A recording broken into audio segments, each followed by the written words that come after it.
আবারও ব্যক্তিজীবনের নতুন অধ্যায়ে পা রাখলেন রুবাইয়াত ফাতিমা তনি। নানা আলোচনার কেন্দ্রে থাকা এই নারী উদ্যোক্তা ও ইনফ্লুয়েন্সার ফের বিয়ে করেছেন। এবার জীবনসঙ্গী হিসেবে পাশে পেয়েছেন মোহাম্মদ সিদ্দিককে। সামাজিক মাধ্যমে প্রকাশিত তাদের দুজনের কিছু মুহূর্ত আর আবেগঘন বার্তায় বিষয়টি স্পষ্ট হয়ে উঠেছে, যদিও এখনও আনুষ্ঠানিক কোনো ঘোষণা আসেনি তনির পক্ষ থেকে। নায়াসিনামাইড ও স্যালিসাইলিক সমৃদ্ধ লিলি ফেস ওয়াশ, যা ফেসের ডেড স্কিন সেল দূর করে দেয় দ্বিগুণ ফাস্টার ব্রাইটেনিং। স্বামীর জন্মদিন উপলক্ষে তনি একাধিক ছবি শেয়ার করে শুভেচ্ছা জানিয়েছেন। অন্যদিকে সিদ্দিকও ফেসবুকে দুজনের ছবি প্রকাশ করে স্ত্রীর প্রতি কৃতজ্ঞতা প্রকাশ করেছেন। রবিবার রাতে সিদ্দিক তার ফেসবুকে ছবি শেয়ার করে লেখেন, আরও একটি বছর পেরিয়ে গেল, কিন্তু মনটা এখনও তরুণ। আমার জন্মদিনকে বিশেষ করে তোলার জন্য আমার প্রিয় স্ত্রীকে অসংখ্য ধন্যবাদ। তোমায় অনেক ভালোবাসি। সিদ্দিকের পোস্টে স্পষ্ট তনির সঙ্গে বিবাহ বন্ধনে আবদ্ধ হয়েছেন তিনি।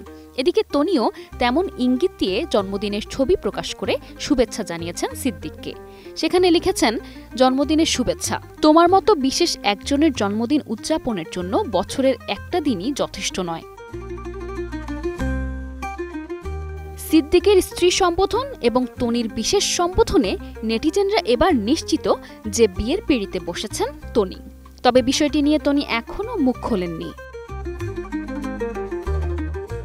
গত বছরের 7 অক্টোবর ব্যাংককে চিকিৎসাধীন অবস্থায় শেষ নিঃশ্বাস ত্যাগ করেন তনির দ্বিতীয় স্বামী ও ব্যবসায়ী শাহাদাত হোসেন। তনি ও তার প্রয়াত স্বামীর মধ্যকার বয়সের ব্যবধান নিয়ে ব্যাপক সমালোচনার শিকার হয়েছেন তিনি। ফেসবুক লাইভে এলে নানা রকম ট্রোলের মুখে পড়তে হয়েছে এই নারী উদ্যোক্তাকে। তৃতীয়বারের মতো জীবনের নতুন অধ্যায় শুরু করলেও ব্যক্তিগত জীবন নিয়ে এখনও আনুষ্ঠানিক কোনো মন্তব্য করেননি তনি। অতীতে নানা সমালোচনা ও বিতর্ক পেরিয়ে আসা এই ইনফ্লুয়েন্সারের সাম্প্রতিক পোস্টগুলো ঘিরে আবারও শুরু হয়েছে আলোচনা। তবে সমর্থকরা মনে করছেন, ব্যক্তিগত সুখের খোঁজে এগিয়ে যাওয়া তার একান্ত অধিকার, আর তনি সে পথেই হাঁটছেন নির্ভার ভঙ্গিতে।